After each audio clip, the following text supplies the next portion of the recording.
Hello, അമ്മ മനസ്സിൻ്റെ പുതിയൊരു എപ്പിസോഡിലേക്ക് എല്ലാവർക്കും സ്വാഗതം. ചാനൽ ആദ്യമായിട്ട് കാണുന്നവരാണെങ്കിൽ ഒന്ന് സബ്സ്ക്രൈബ് ചെയ്തിട്ട് ലൈക്ക് ചെയ്യണേ. അപ്പോൾ ചന്ദ്രയ്ക്ക് സങ്കടം സഹിക്കാൻ വയ്യ. മഹേന്ദ്രൻ ലക്ഷ്മി ഇരുന്ന് പാത്രമൊക്കെ കഴുകുകയാണ്. അപ്പോൾ അവൾ പോയിട്ട് സങ്കടത്തോടെ പറയുന്നുണ്ട്, നിങ്ങൾ എന്തൊക്കെയാണ് ഈ ചെയ്യുന്നത്? എനിക്കിത് കണ്ടു നിൽക്കാൻ വയ്യ, എൻ്റെ ശ്വാസം തന്നെ നിന്നു പോകുന്ന പോലെ എനിക്ക് ഫീൽ ചെയ്യാണ്. അപ്പോൾ മഹേന്ദ്രൻ ലക്ഷ്മിയും പറയുകയാണ്, എന്തിനാ മോൾ ഇത്രയധികം വിഷമിക്കുന്നത്? എത്ര ജോലികളാണ് നീ ഒറ്റയ്ക്ക് ചെയ്യുക? അപ്പോൾ ഞങ്ങൾ കഴിച്ച ഭക്ഷണത്തിൻ്റെ പാത്രമെങ്കിലും ഞങ്ങൾ കഴുകി വെക്കാമെന്ന് വിചാരിച്ചു. മാത്രമല്ല മഹേന്ദ്രൻ പറയുന്നുണ്ട്, ഞങ്ങൾ ജനിച്ചപ്പോൾ തന്നെ കോടീശ്വരരായിട്ടല്ല ജനിച്ചത്. എല്ലാ ജോലിയും ചെയ്തിട്ട് അടിയിൽ നിന്ന് തന്നെ മേലോട്ടേക്ക് ഉയർന്നു വന്നവരാണ്. പക്ഷെ അതൊന്നും ചന്ദ്രികയെ തൃപ്തിപ്പെടുത്തുന്നുണ്ടായിരുന്നില്ല. അവൾ ആകെ സങ്കടത്തോടെ നിൽക്കുകയാണ്. അപ്പോൾ മഹേന്ദ്രൻ പറയുന്നുണ്ട്, നീ ചെയ്യുന്ന എല്ലാ ജോലിയും ഞാനും ചെയ്തിട്ടുണ്ട്, ലക്ഷ്മിയും ചെയ്തിട്ടുണ്ട്. ഇപ്പോൾ കുറച്ചു കാലമായിട്ട് ഈ പണികളൊന്നും ഞങ്ങൾ ചെയ്യാറില്ല. പിന്നെയും ഞങ്ങൾ ഇതൊക്കെ ചെയ്യുമ്പോൾ ഞങ്ങൾക്ക് പഴയ കാര്യങ്ങളൊക്കെ ഓർമ്മ വരും, അത്രയേ ഉള്ളൂ. ഞങ്ങൾ കഷ്ടപ്പെട്ടിട്ടല്ല ഈ ജോലിയൊന്നും ചെയ്യുന്നത്, ഇഷ്ടപ്പെട്ടിട്ടാണ്. ഇങ്ങനെയുള്ള ജോലികൾ ചെയ്യുമ്പോൾ ഞങ്ങൾക്ക് തന്നെ ഒരു ആത്മസംതൃപ്തി കിട്ടുന്നുണ്ട്. അതുമാത്രമല്ല, നിനക്കും നിൻ്റെ പണികൾ കുറച്ച് കുറഞ്ഞു കിട്ടും. പക്ഷേ ചന്ദ്രിക സങ്കടത്തോടെ വീണ്ടും പറയാണ്, എന്തു തന്നെ ആയാലും എൻ്റെ കൂടെ നിങ്ങൾ ജീവിക്കുമ്പോൾ, നിങ്ങൾ ഇങ്ങനെയുള്ള കാര്യങ്ങളൊക്കെ ചെയ്യുമ്പോൾ അതെന്നെ വല്ലാതെ ശ്വാസം മുട്ടിക്കുകയാണ്. അപ്പോൾ ലക്ഷ്മി ചോദിക്കുകയാണ്, അതെന്താ അങ്ങനെ? നീ ജോലി ചെയ്യാൻ ഞങ്ങൾ ജോലി ചെയ്യാൻ പാടില്ല. നീ പോയിട്ട് അടുക്കളയിൽ ഭക്ഷണം ഉണ്ടാക്കുന്ന പണി ചെയ്, ഞങ്ങളിത് ചെയ്തോളാം. ഇതൊക്കെ കഴുകിയിട്ട് ഞാൻ തന്നെ അടുക്കളയിൽ കൊണ്ട് വന്നോളാം. അപ്പോൾ ചന്ദ്രിക സങ്കടത്തോടെ പറയാണ്, അയ്യോ ഒന്ന് പറയുന്നത് കേൾക്കമ്മ, ഇതൊക്കെ ഞാൻ ചെയ്തോളാം. കാണുന്നവരെന്താ വിചാരിക്കാമ്മ? അപ്പോൾ മഹേന്ദ്രൻ പറഞ്ഞു കൊടുക്കുന്നുണ്ട്, മറ്റുള്ളവർക്ക് വേണ്ടി നമ്മൾ ജീവിക്കരുത് ചന്ദ്രിക. നമുക്കേതാണോ ശരിയെന്ന് തോന്നുന്നത് അത് നമ്മൾ ചെയ്യണം. ലക്ഷ്മി വീണ്ടും പറയാണ്, ചന്ദ്രിക അച്ഛൻ പറയുന്നത് കേട്ടില്ലേ? നീ പോയിട്ട് ഭക്ഷണം ഉണ്ടാക്കുന്ന ജോലി ചെയ്, ഇത് ഞങ്ങൾ ചെയ്ത് തീർത്തോളാം. അമ്മ ഞാൻ പറയുന്നത്. അയ്യോ നിന്നോടാ പറഞ്ഞത് ചന്ദ്രിക, നീ അടുക്കളയിലേക്ക് പോയിക്കോ. ലക്ഷ്മി അവളെ മുഴുമിപ്പിക്കാൻ സമ്മതിക്കുന്നില്ല. എത്ര പറഞ്ഞിട്ട് അവർക്ക് മനസ്സിലാവായിട്ട് ചന്ദ്രികയ്ക്കും സങ്കടമാവുകയാണ്. പക്ഷേ മഹേന്ദ്രനും ലക്ഷ്മിയും പുഞ്ചിരിച്ചുകൊണ്ടാണ് ആ ജോലി ചെയ്യുന്നത്. അത്രയും സംതൃപ്തിയോടുകൂടിയാണ് അവർ ചെയ്യുന്നത്. അങ്ങനെ മനസ്സിലോടെ ചന്ദ്രിക തിരിച്ചകത്തേക്ക് പോവുകയാണ്. അതേസമയം റോഡ് സൈഡിൽ ഒരു ചെറിയ കടയിൽ നിന്നിട്ട് ചായ കുടിച്ചുകൊണ്ടിരിക്കുകയാണ് മേഘയുടെ അച്ഛനായിട്ടുള്ള ശരവണൻ. ആ സമയത്താണ് അതുവഴി പാസ് ചെയ്തിട്ട് കാറിൽ മനീഷ് പോകുന്നുണ്ടായിരുന്നത്. മനീഷ് ഇങ്ങനെ പെട്ടെന്ന് റോഡ് സൈഡിൽ നിൽക്കുന്ന ഒരാളെ കണ്ടപ്പോൾ എവിടെയോ കണ്ട് പരിചയമുണ്ടല്ലോ എന്നവന് തോന്നുകയാണ്. അതുകൊണ്ട് തന്നെ വണ്ടി റിവേഴ്സ് എടുത്തിട്ട് അവൻ ഒന്നുകൂടെ അയാളെ തിരിഞ്ഞു നോക്കുകയാണ്, ഗ്ലാസ് താഴ്ത്തിയിട്ട്. പെട്ടെന്ന് അവൻ്റെ ഫോൺ എടുത്തിട്ട് ആ ഒരു ബാഗ് മോഷ്ടിച്ച ആളുടെ ഫോട്ടോ എടുക്കുകയാണ്. അപ്പോൾ അവന് കൺഫേം ആയി ഇത് അയാൾ തന്നെയാണെന്ന്. ആ ദേഷ്യത്തിൽ മനീഷ് ചിന്തിക്കുന്നുണ്ട്, നിന്റെ മരണം എൻ്റെ കൈകൊണ്ടാ എന്ന് പറഞ്ഞ് ദേഷ്യത്തോടെയാണ് മനീഷ് കാറിൻ്റെ ഡോറ് തുറന്നിറങ്ങുന്നത്. അപ്പോൾ ഡോറ് തുറന്നിറങ്ങിയപ്പോൾ മനീഷിനെ ശരവണനും കാണുന്നുണ്ടായിരുന്നു. മനീഷിൻ്റെ മുഖത്തെ ദേഷ്യവും ഒക്കെ കണ്ടപ്പോൾ തന്നെ ശരവണന് കാര്യം മനസ്സിലാവാണ്. അയാൾ ചിന്തിക്കുന്നുണ്ട്, അയ്യോ മനീഷ് എന്നെ കണ്ടല്ലോ. അവൻ്റെ കയ്യിൽ പെട്ടാൽ തീർന്നത് തന്നെ. പെട്ടെന്ന് തന്നെ ചായ ഗ്ലാസ്സിൽ അവിടെ മാറ്റി വെച്ചിട്ട് വേഗം അയാൾ വണ്ടിയിൽ കയറുകയാണ്. പക്ഷെ അപ്പോഴേക്കും മനീഷ് ഓടിയിട്ട് അയാളുടെ അടുത്തെത്തിയിട്ടുണ്ടായിരുന്നു. മനീഷ് അയാളെ പിടിച്ചു വെക്കാൻ ശ്രമിക്കുകയാണെങ്കിലും മനീഷിനെ പിടിച്ച് തള്ളിയിട്ട് അയാൾ വേഗം വണ്ടി എടുത്ത് പോവുകയാണ്. മനീഷും വേഗം തന്നെ അവൻ്റെ കാർ എടുത്തിട്ട് അയാൾക്ക് പിന്നാലെ പോകുന്നുണ്ടായിരുന്നു. ഒരുപാട് നേരം അയാളെ ഫോളോ ചെയ്തതിന് ശേഷം മനീഷ് അയാളെ പിടിച്ചിടുകയാണ്. അയാൾ ഓടി രക്ഷപ്പെടാൻ ശ്രമിക്കുന്നുണ്ടെങ്കിലും മനീഷ് അയാളെ പിടിച്ചു വെച്ചിട്ട് ചോദിക്കുന്നുണ്ട്, ഡോ നീയല്ലേ എൻ്റെ കാറിൽ നിന്ന് 20 ലക്ഷം രൂപ മോഷ്ടിച്ചത്? ഇല്ല ഞാനല്ല. അപ്പോഴേക്കും മനീഷ് അയാളുടെ കവളത്ത് നോക്കി ഒന്ന് പൊട്ടിച്ചു കൊടുക്കുന്നുണ്ട്. സത്യം പറഞ്ഞോ, നീയല്ലേ ആ പണം എടുത്തത്? ഇല്ല ഞാൻ ആരുടെയും പണം ഒന്നും എടുത്തിട്ടില്ല, എനിക്കൊന്നും അറിയില്ല. പിന്നെ എന്തിനാടാ നീ എന്നെ കണ്ടപ്പോൾ തന്നെ ഓടിയത്? നീയാണ് ആ പണം എടുത്തതെന്നുള്ള തെളിവ് എൻ്റെ കയ്യിലുണ്ട്. ഇന്ന് നിൻ്റെ മരണം എൻ്റെ കൈകൊണ്ടാ എന്ന് പറഞ്ഞിട്ട് ശരവണനെ ഒരുപാടിട്ട് തല്ലുന്നുണ്ട് മനീഷ്. ശരവണൻ തല്ലൊക്കെ കൊള്ളുകയാണ്. അപ്പം മനീഷിനോട് പറയുന്നുണ്ട്, എന്നെ തല്ലരുത്, ഞാനല്ല എടുത്തതെന്നൊക്കെ. അപ്പോഴും മനീഷ് പറയാണ്, എൻ്റെ 20 ലക്ഷം എവിടെയാണ് കൊണ്ടുവച്ചിരിക്കുന്നത്? മര്യാദയ്ക്ക് എൻ്റെ പണം തിരിച്ചതാ. ഞാൻ പണം എടുത്തില്ല എന്ന് പറഞ്ഞില്ലേ, നിന്നെ ഞാൻ വിശ്വസിക്കില്ല എന്നൊക്കെ പറഞ്ഞിട്ട് മനീഷ് വീണ്ടും അയാളുടെ കഴുത്ത് പിടിച്ച് ഞെരിക്കുകയാണ്. അങ്ങനെ മരണഭയം വന്ന സമയത്ത് അയാൾ പറയുന്നുണ്ട്, ഞാൻ പറയാം. എന്നിട്ട് മനീഷിനെ പിടിച്ച് തള്ളിയതിന് ശേഷം പെട്ടെന്ന് തന്നെ നിലത്ത് കുഞ്ഞിട്ട് കുറേ മണൽ വാരിയിട്ട് മനീഷിൻ്റെ കണ്ണിലേക്ക് ഇടുകയാണ്. പെട്ടെന്നുണ്ടായ ഒരു അറ്റാക്ക് ആയത് കാരണം മനീഷിനൊന്നും ചെയ്യാനും സാധിച്ചില്ല. അവൻ്റെ കണ്ണ് കാണുന്നുണ്ടായിരുന്നില്ല. ആ സമയം കൊണ്ട് ശരവണൻ വേഗം അയാളുടെ വണ്ടി എടുത്തിട്ട് അവിടുന്ന് രക്ഷപ്പെടുകയാണ്. മനീഷ് മെല്ലെ കണ്ണിലെ പൊടിയൊക്കെ മാറ്റിയതിന് ശേഷം ചുറ്റിലും നോക്കുമ്പോൾ അയാൾ അവിടെ കാണുന്നില്ല. രക്ഷപ്പെട്ടല്ലേ, ഇന്ന് നീ എൻ്റെ കയ്യിൽ നിന്ന് രക്ഷപ്പെട്ടു. പക്ഷേ ഒരു ദിവസം ഞാൻ നിന്നെ പിടിക്കുക തന്നെ ചെയ്യും. എന്നിട്ട് അവൻ്റെ കാറ് തുറന്നിട്ട് അതിൽ നിന്നും കുറച്ച് വെള്ളം എടുത്തിട്ട് മുഖമൊക്കെ കഴുകുകയാണ്. അതിനുശേഷമാണ് കാർ എടുത്തിട്ട് അവിടുന്ന് പോയത്. ആ സമയം ചന്ദ്രികയും കൂട്ടിയിട്ട് മുത്തശ്ശനും മഹേന്ദ്രനും സിദ്ധാർത്ഥും ലക്ഷ്മിയൊക്കെ കൂടി അവരുടെ പഴയ കമ്പനിയിൽ വന്നിരിക്കുകയാണ്. അതായത് ഒരു തുണിമില്ല് പോലത്തെ ഒരു പഴയ കമ്പനിയാണ്. ആ സമയത്ത് അദ്ദേഹം അവിടെ വന്നപ്പോൾ തന്നെ മുത്തശ്ശനെ കണ്ടപ്പോൾ തന്നെ അവിടുത്തെ സ്റ്റാഫുകളൊക്കെ അദ്ദേഹത്തിന് അഭിവാദ്യം പറയുന്നുണ്ട്. അപ്പോൾ ചന്ദ്രികയെ കാണിച്ചുകൊണ്ട് അദ്ദേഹം പുഞ്ചിരിച്ചുകൊണ്ട് പരിചയപ്പെടുത്തുകയാണ്, ഇതെൻ്റെ പേരക്കുട്ടിയാണ് ചന്ദ്രിക. അവർ ചന്ദ്രികയെ അഭിവാദ്യം ചെയ്തതിന് ശേഷം ചന്ദ്രികയ്ക്ക് നേരെ ആരതി തട്ട് എടുത്തിട്ട് കൊണ്ടുവന്നിട്ട് കണ്ണ് തട്ടാതിരിക്കാൻ വേണ്ടിയിട്ട് ഒഴിഞ്ഞിടുന്നുണ്ട്. ശേഷം നെറ്റിയിൽ ചന്ദനം തൊട്ട് കൊടുക്കുകയാണ്. അപ്പം മുത്തശ്ശൻ പറയുന്നുണ്ട്, എൻ്റെ കൊച്ചുമോൾക്ക് ഒരുപാട് ദൃഷ്ടിദോഷമുണ്ട്. ആ സ്റ്റാഫുകൾ അവരോട് അകത്തേക്ക് വരാൻ വേണ്ടി പറയുന്നുണ്ട്. എല്ലാവരും കൂടി അകത്തേക്ക് വന്ന സമയത്ത് ചന്ദ്രികയ്ക്ക് അതൊരു ബനിയൻ കമ്പനി ആയിരുന്നു, ഒരുപാട് മെഷീനൊക്കെ ഉള്ളൊരു തുണി മില്ല് പോലെ ഒരു കമ്പനി. അകത്തെത്തിയ സമയത്ത് മുത്തശ്ശൻ ചന്ദ്രികയ്ക്ക് പരിചയപ്പെടുത്തി കൊടുക്കുകയാണ്. ചന്ദ്രിക, ഇത് നിൻ്റെ മുത്തശ്ശനായി ഞാൻ ആദ്യമായിട്ട് അധ്വാനിച്ച് വാങ്ങിച്ച കമ്പനിയാണ്. അത് കേട്ട് ചന്ദ്രിക പുഞ്ചിരിച്ചുകൊണ്ട് ചുറ്റിലും നോക്കുകയാണ്. അഭിമാനത്തോടു കൂടിയാണ് സിദ്ധാർത്ഥും മഹേന്ദ്രനൊക്കെ നിൽക്കുന്നത്. അപ്പോൾ മുത്തശ്ശൻ പറയുന്നുണ്ട്, മഹേന്ദ്രൻ വളർന്നതിന് ശേഷം പിന്നീട് ഈ കമ്പനി മഹേന്ദ്രനാണ് നോക്കി നടത്തിയത്. ഈ കമ്പനിയെ വെച്ച് അധ്വാനിച്ചിട്ടാണ് അവൻ ഒരുപാട് കമ്പനികൾ ഉണ്ടാക്കിയത്. അത് കേട്ട് മഹേന്ദ്രനും പുഞ്ചിരിച്ചുകൊണ്ട് ചന്ദ്രികയോട് പറയുകയാണ്, സമ്മതിക്കുകയാണ്. അപ്പോൾ മുത്തശ്ശൻ അഭിമാനത്തോടെ പറയുന്നുണ്ട്, മഹേന്ദ്രൻ്റെ അധ്വാനമാണ് ഈ കമ്പനി ഇത്രത്തോളം വളർത്തിയത്. അതേപോലെ തന്നെ നീയും നിൻ്റെ അച്ഛനെ പോലെ ഈ കമ്പനിയിൽ നിന്ന് ഒരുപാട് കമ്പനികൾ ഉണ്ടാക്കണം. അതാണ് നിൻ്റെ മുത്തശ്ശനായ എൻ്റെ ഏറ്റവും വലിയ ആഗ്രഹം. അപ്പോൾ ചന്ദ്രിക പുഞ്ചിരിച്ചുകൊണ്ട് പറയാണ്, നിങ്ങളുടെ എല്ലാവരുടെയും ആശീർവാദം ഉണ്ടെങ്കിൽ തീർച്ചയായിട്ടും അത് നടക്കും മുത്തശ്ശ. അപ്പോൾ മഹേന്ദ്ര സിദ്ധാർത്ഥനോട് പറയുന്നുണ്ട്, സിദ്ധു എല്ലാ സ്റ്റാഫിനോടും ഇങ്ങോട്ടേക്ക് വരാൻ പറ. ശരി, ഞാൻ പോയി പറഞ്ഞിട്ട് വരാം അങ്കിൾ. സിദ്ധു അവിടുന്ന് പോയ സമയത്ത് മഹേന്ദ്രൻ ചന്ദ്രികയോട് പറയുന്നുണ്ട്, ചന്ദ്രിക, ഈ കമ്പനി വളരെയധികം രാശിയുള്ളൊരു കമ്പനിയാണ്. ഇനി ഈ കമ്പനിയുടെ മുഴുവൻ ഉത്തരവാദിത്വവും നിന്നെ ഏൽപ്പിക്കാൻ പോവുകയാണ്. ഈ കമ്പനിയിൽ 30 ആളുകൾ ജോലി ചെയ്യുന്നുണ്ട്. ആ 30 ആൾക്കാരുടെ വിഷമഘട്ടത്തിലും നീ അവർക്ക് കൂടെ ഒപ്പം ഉണ്ടാവണം.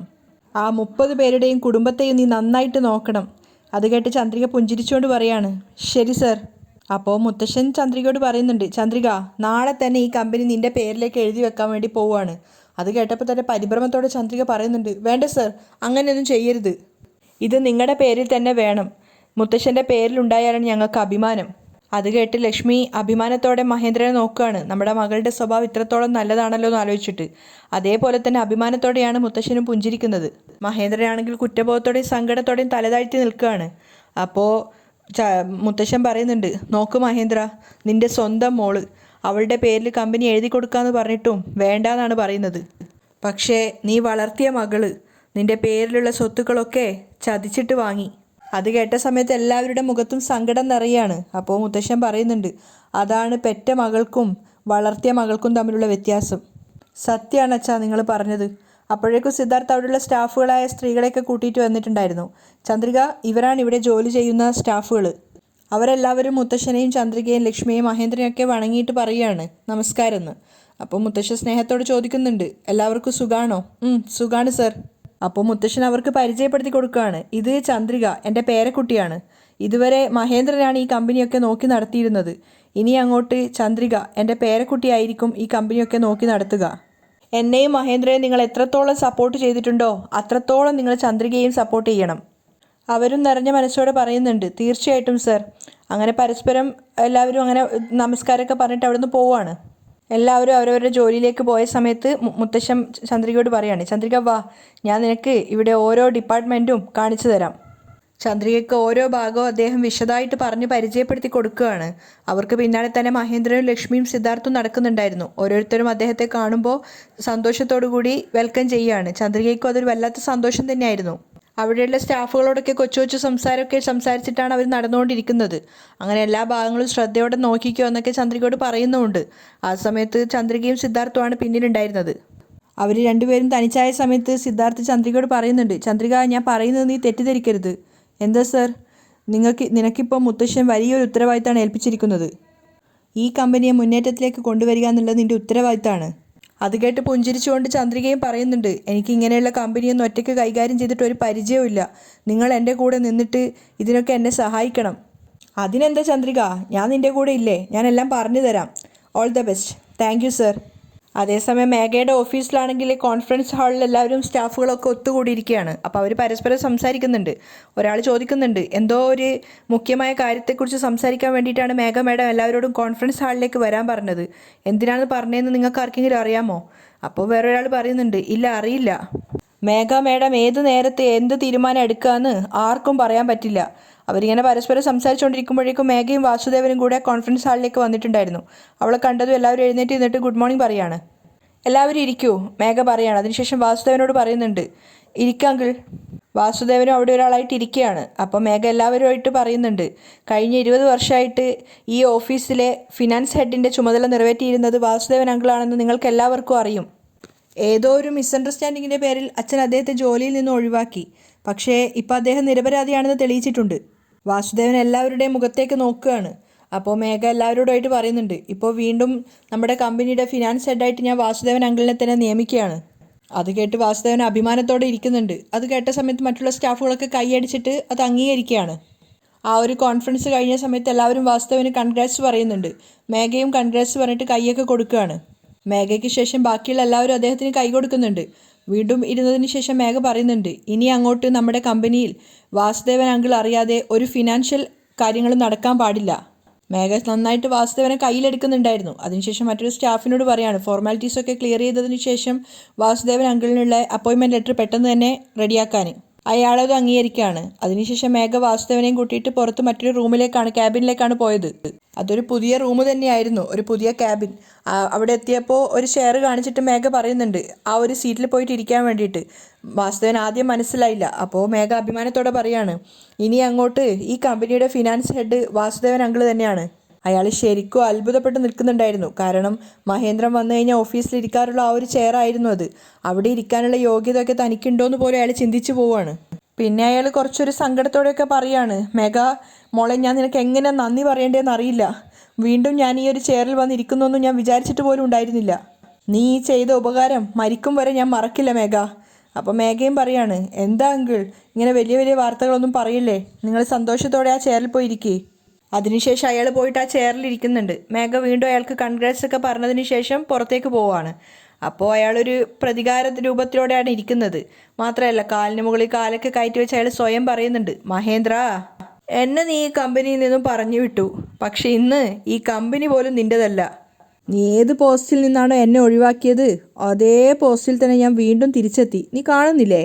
അയാൾക്ക് മഹേന്ദ്രനോട് വല്ലാത്തൊരു പ്രതികാരം തോന്നുകയാണ്. അയാൾ സ്വയം തന്നെ പൊട്ടിച്ചിരിക്കുന്നുണ്ട്. അതേസമയം ചന്ദ്രികയും കൂട്ടിയിട്ട് മഹേന്ദ്രനും സിദ്ധാർത്ഥവും മുത്തശ്ശിയും അതുപോലെ തന്നെ ലക്ഷ്മിയൊക്കെ കൂടെ ഓഫീസിലേക്ക് വന്നിരിക്കുകയാണ്. എല്ലാവരും അവരെ കണ്ടിട്ട് ഗുഡ് മോർണിംഗ് ഒക്കെ പറഞ്ഞിട്ട് എഴുന്നേറ്റ് നിൽക്കുന്നുണ്ട്. അപ്പോൾ അകത്തേക്ക് എത്തിയ സമയത്ത് മഹേന്ദ്രൻ സിദ്ധാർത്ഥിനോട് പറയാണ്, ഓഫീസിലെ സ്റ്റാഫുകളോടൊക്കെ കോൺഫറൻസ് ഹാളിലേക്ക് വരാൻ പറയും. ഓക്കെ അങ്കിൾ, നിങ്ങൾ തൽക്കാലം ബോർഡ് റൂമിൽ വെയിറ്റ് ചെയ്യ്. ഞാൻ എല്ലാവരെയും കോൺഫറൻസ് ഹാളിൽ എത്തിച്ചതിന് ശേഷം നിങ്ങളെ അങ്ങോട്ടേക്ക് വിളിപ്പിക്കാം. അവർ 4 പേരും തൽക്കാലം ബോർഡ് റൂമിലേക്ക് പോവുകയാണ്. ആ സമയത്ത് സിദ്ധാർത്ഥ് ബാക്കിയുള്ള സ്റ്റാഫിനോടൊക്കെ ആയിട്ട് പറയുന്നുണ്ട്, ഹലോ സ്റ്റാഫ്സ്, എല്ലാവർക്കും ഒരു കാര്യം പറഞ്ഞു തരാം. കോൺഫറൻസ് ഹാളിൽ ചെറിയൊരു മീറ്റിംഗ് ഉണ്ട്. ബോർഡ് റൂമിൽ എത്തിയപ്പോൾ തന്നെ മഹേന്ദ്രനും ലക്ഷ്മിയൊക്കെ ഇരിക്കുകയാണ്. അതുപോലെ അച്ഛനോടും അദ്ദേഹം ഇരിക്കാൻ പറയുന്നുണ്ട്. പക്ഷേ ചന്ദ്രിക മാത്രം അവിടെ സോഫയുടെ അടുത്ത് മാറി നിൽക്കുകയാണ്. അപ്പോൾ മഹേന്ദ്രൻ പറയുന്നുണ്ട്, എന്തിനാ ചന്ദ്രിക അവിടെ നിൽക്കുന്നത്, ഇവിടെ ഇരിക്കേ. അത് സാരമില്ല സർ. ചന്ദ്രിക പറഞ്ഞു കേട്ടപ്പോൾ മഹേന്ദ്രൻ പറയുന്നുണ്ട്, കണ്ടോ കണ്ടോ, ഇവിടെ വന്നിട്ട് വീണ്ടും സാറെന്ന് തന്നെ വിളിക്കുന്നത്. അയ്യോ, ഓർമ്മ വരുന്നില്ല സർ. ഞാൻ നിങ്ങളെ സാർ എന്ന് വിളിച്ച് ശീലിച്ചത് കാരണം ചന്ദ്രിക ഇങ്ങനെ എപ്രാളത്തോടെ പറയുകയാണ്. അപ്പോൾ മഹേന്ദ്രൻ ചിരിച്ചുകൊണ്ട് പറയുന്നുണ്ട്, ശരി ശരി, നിന്നോട് പറയാൻ ഞാൻ ആളല്ല. നിനക്ക് എങ്ങനെയാണോ വിളിക്കാൻ തോന്നുന്നത് അതുപോലെ വിളിച്ചോ. ഇനി നിനക്ക് പേര് പറഞ്ഞിട്ട് വാടാന്ന് പറഞ്ഞാലും എനിക്ക് വലിയ കുഴപ്പമൊന്നുമില്ല. അത് കേട്ട് ചന്ദ്രികയും പുഞ്ചിരിക്കുകയാണ്. അത് കേട്ട് മുത്തശ്ശനും ലക്ഷ്മിയും ഒക്കെ ചിരിക്കുന്നുണ്ട്. അപ്പോൾ ലക്ഷ്മി പറയാണ്, ചന്ദ്രിക വാ, ഇവിടെ ഇരിക്കും മോളെ, ഇരിക്കേ എന്നൊക്കെ നിർബന്ധിച്ചിട്ട് വിളിച്ചപ്പോഴേക്കും ചന്ദ്രിക വന്നിട്ട് അമ്മയുടെ അടുത്ത് സോഫയിൽ ഇരിക്കുകയാണ്. അപ്പോൾ മഹേന്ദ്രൻ ചന്ദ്രികയോട് പറയുന്നുണ്ട്, ചന്ദ്രിക, ഇന്നു മുതൽ എല്ലാ ഉത്തരവാദിത്തവും നിന്നെ ഏൽപ്പിക്കാൻ പോവാണ്. ഇനി മുതൽ മുത്തശ്ശൻ്റെ കമ്പനി മുഴുവൻ നീയാണ് നോക്കി നടത്താൻ പോകുന്നത്. എൻ്റെ കമ്പനി മേഘ എടുത്തു, ഇനി മുത്തശ്ശൻ്റെ കമ്പനി നീ എടുക്കണം. ഈ കമ്പനി ഒരു ചെറിയ കമ്പനിയാണ്, പക്ഷേ ജീവിതത്തിൽ മുന്നേറാൻ വേണ്ടിയിട്ട് കമ്പനി ചെറുതാണോ വലുതാണോ എന്ന് നോക്കുന്നതിൽ ഒരർത്ഥവും ഇല്ല. നമ്മൾ നമ്മുടെ ജോലി ഉത്തരവാദിത്തത്തോടെ ചെയ്താൽ മതി. നീ ഹാർഡ് വർക്ക് ചെയ്താൽ ഈ ചെറിയ കമ്പനിയെ നമുക്ക് വലിയൊരു കമ്പനിയാക്കി മാറ്റാം. അത് നിൻ്റെ കയ്യിലാണുള്ളത്. അത് കേട്ട് ചന്ദ്രിക പുഞ്ചിരിച്ചുകൊണ്ട് അവരെയൊക്കെ നോക്കുകയാണ്. അവിടെയാണ് ഇന്നത്തെ എപ്പിസോഡ് വൈൻഡപ്പ് ചെയ്യുന്നത്.